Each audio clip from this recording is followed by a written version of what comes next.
ಹಳೆಯ ಚಿನ್ನದ ಒಡವೆನ ಅಧಿಕ ಬೆಲೆಗೆ ಮಾರಬೇಕೆ ಅಂದ್ರೆ ಆಟಿಕಾಗೆ ಕಾಲ್ ಮಾಡಿ 880300 ಅಟ್ಟಿಕಾ ಗೋಲ್ಡ್ ಕಂಪನಿ.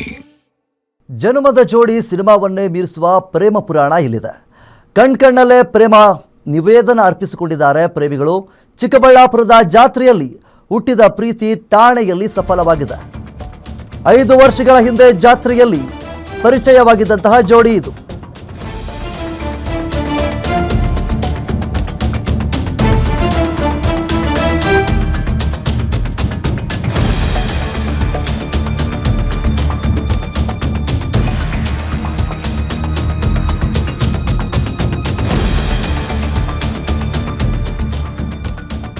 ಜನ್ಮದ ಜೋಡಿ ಸಿನಿಮಾವನ್ನೇ ಮೀರಿಸುವಂತಹ ಪ್ರೇಮ ಪುರಾಣ ಇಲ್ಲೊಂದಿದೆ. ಕಣ್ಣಲ್ಲೇ ಪ್ರೇಮ ನಿವೇದನೆ ಅರ್ಪಿಸಿಕೊಂಡಿರುವಂತಹ ಪ್ರೇಮಿಗಳು ಇವರು.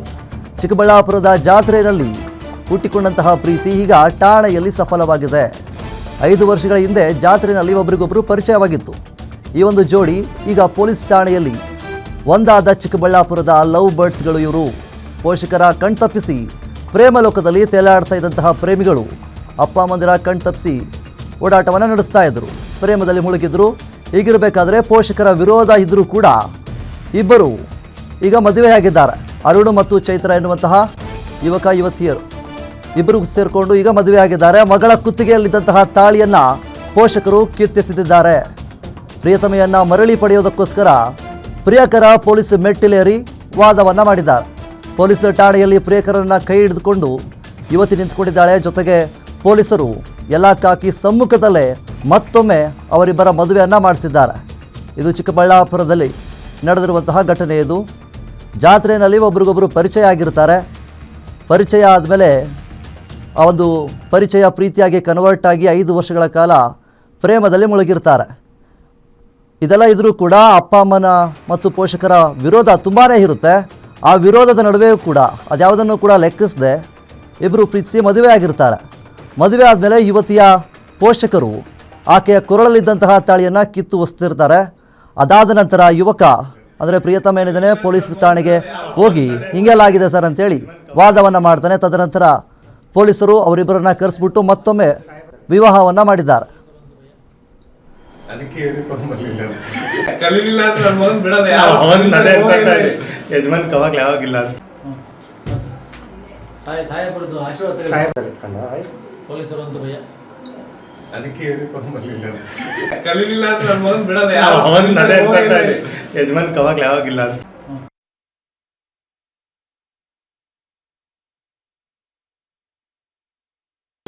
ನಮ್ಮ ಏಜ್ 19 ರನ್ನಿಂಗ್ ಆಗಿದೆ. ಸೊ ನಮ್ಮದು 5 ಇಯರ್ಸ್ ಲವ್.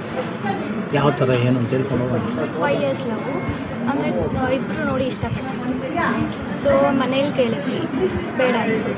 ಆದಮೇಲೆ ಏಜ್ ಆದಮೇಲೆ ನಾವೇ ಮದುವೆ. ಯಾವ ಥರ ಪರಿಚಯ ಆದ್ರೆ ಅವರು ಅಂದರೆ ಯಾವ ರೀತಿ ಲವ್ ಅಂತಮ್ಮ? ಫಂಕ್ಷನಿಗೆ ಬಂದಾಗ ಇಬ್ಬರು ಇಷ್ಟ. ಆಮೇಲೆ ಫೋನಲ್ಲಿ ಕಮ್ಯುನಿಕೇಷನಲ್ಲಿ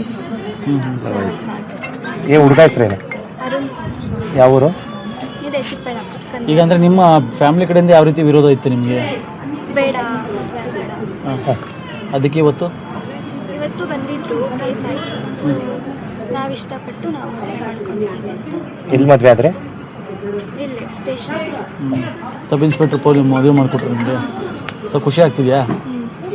ಯಾವ ರೀತಿ ಜೀವನ ಸಾಗಿಸ್ಬೇಕು ಅಂದ್ಕೊಂಡಿದ್ರು ಮುಂದೆ? ಇವಾಗ ತಂದೆ ತಾಯಿನ ಕೂಡ ವಿರೋಧ ಕಟ್ಕೊಂಡಿದ್ದೀರಾ? ಅವ್ರ ಅಪೋಸಿಟ್ ಮಾಡಿದ್ದಾರೆ. ಸೊ ಅದಕ್ಕೆ ಅವ್ರು ಮೆಚ್ಚೋ ಥರ ಜೀವನ ನಡೆಸಬೇಕು. ಓಕೆ. ಇನ್ನು ಚಿಕ್ಕಬಳ್ಳಾಪುರದ ಪ್ರೇಮಿಗಳು ಇವರಿಬ್ಬರು 5 ವರ್ಷದಿಂದ ಇಬ್ಬರು ಕೂಡ ಪರಸ್ಪರವಾಗಿ ಪ್ರೀತಿ ಮಾಡಿರ್ತಾರೆ. ಸೊ ಪ್ರೀತಿಯನ್ನು ಮನೆಯಲ್ಲಿ ಒಪ್ಪಿರೋದಿಲ್ಲ. ಪೋಷಕರು ಸಹಜವಾಗಿ ಲವ್ ಮ್ಯಾರೇಜ್ ಬೇಡ ಅಂತೇಳಿ ಹೇಳಿರ್ತಾರೆ.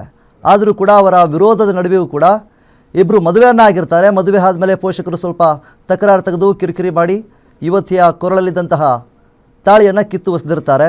ಅದಾದಮೇಲೆ ಯುವಕ ನನಗೆ ಈ ಯುವತಿಯೇ ಬೇಕು ಅನ್ನುವಂತಹ ನಿಟ್ಟಿನಲ್ಲಿ ಮದುವೆ ಆಗಿದ್ದೀನಿ, ಈಕೆ ಜೊತೆ ಸಂಸಾರ ಮಾಡ್ತೀನಿ ಅನ್ನುವಂತಹ ನಿಟ್ಟಿನಲ್ಲಿ ಪೊಲೀಸ್ ಠಾಣೆಯ ಮೆಟ್ಟಿಲೇರಿ ವಾದವನ್ನು ಮಾಡ್ತಾರೆ. ತದನಂತರ ಪೊಲೀಸರು ಸಹಿತ ಇಬ್ಬರನ್ನ ಕರೆಸಿಬಿಟ್ಟು ಪೊಲೀಸರ ಸಮ್ಮುಖದಲ್ಲೇ ಮತ್ತೊಮ್ಮೆ ಮದುವೆಯನ್ನು ಸಹಿತ ಮಾಡ್ತಾರೆ.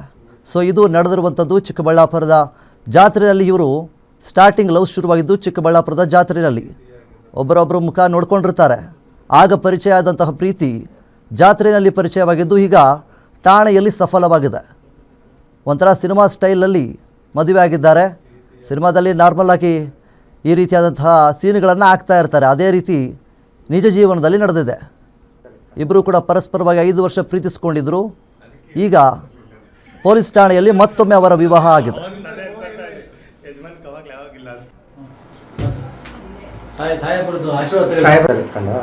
ಪೊಲೀಸರು ಅಂತ ಭಯ.